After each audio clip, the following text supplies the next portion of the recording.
Et alors, lorsqu'on parle du Nord, on l'a évoqué tout à l'heure en début d'émission avec Pierre Bonte, on pense évidemment au Paris-Roubaix. Vous savez ce qu'on appelle l'enfer du Nord, ces fameux pavés.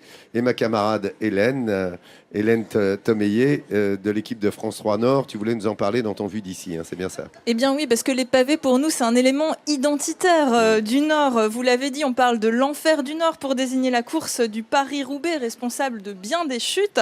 Eh bien, la reine des classiques, comme on l'appelle, passe par ici, à côté d'Orchy, à Bercé, exactement. Et bientôt, c'est une grande fierté pour les cyclistes de la région. Le Tour de France fera même 15 km de secteur pavé. Je vous laisse voir à quoi ça peut ressembler un jour de pluie.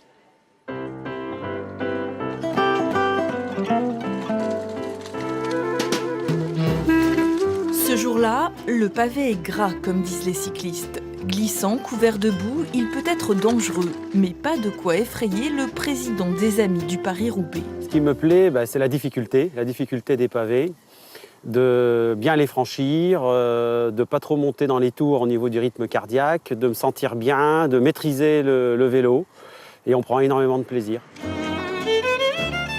Passionné de la petite reine depuis le plus jeune âge, François Doulcier en a suivi des Paris-Roubaix.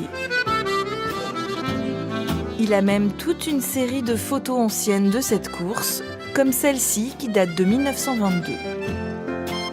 Elle met en valeur justement les plus belles valeurs des êtres humains. Le courage, la ténacité, dur au mal, la résistance à la souffrance, la solidarité, l'esprit d'équipe. Il y a la braderie de Lille, il y a le carnaval de Dunkerque, mais il y a aussi Paris-Roubaix. Donc ce sont des éléments identitaires de la région Nord-Pas-de-Calais. Grâce entre autres à son association, plusieurs secteurs ont été rénovés. Cette année, celui de Bercé. Il faudra plusieurs semaines de travail pour rendre la route praticable, mais c'est pour la bonne cause. Le Tour de France y passera en juillet 2014. C'est vraiment bien, t'es belle. C'est une fierté de voir les grands cyclistes qui vont passer sur les choses que nous on a fait, qu'on a effectuées. Donc forcément, c'est un bien pour nous. Si les organisateurs du Tour de France ont accepté de réintroduire 15 km de secteur pavé, c'est au vu de ces travaux. C'est vrai qu'on a choisi tout ce qui était le plus carrossable possible, surtout pas de prise de risque inconsidérée. Donc on aura 9 secteurs pavés, mais 9 secteurs pavés qui ont été tous rénovés, et c'est ça pour nous le primordial. Mais la mythique trouée d'Arambert ne sera sans doute jamais dans le parcours du Tour de France, trop dangereuse. Elle est pourtant l'étape qui a fait les vainqueurs du Paris-Roubaix et le passage préféré de bon nombre d'amateurs, dont François. Ah, ce Paris-Roubaix. Hélène, tu vas nous en dire un mot, mais là, sur le plateau, on a le vélo de Frédéric Guesdon, qui est bien connu ici parce qu'il a remporté, regardez, le Paris-Roubaix en 96. Et là, on a le vélo qu'il avait en 95 avec son maillot. Donc, merci beaucoup à Frédéric de nous avoir amené, évidemment. Et vous pouvez l'applaudir, ce vainqueur du Paris-Roubaix de 96. Son vélo, son maillot. Hélène.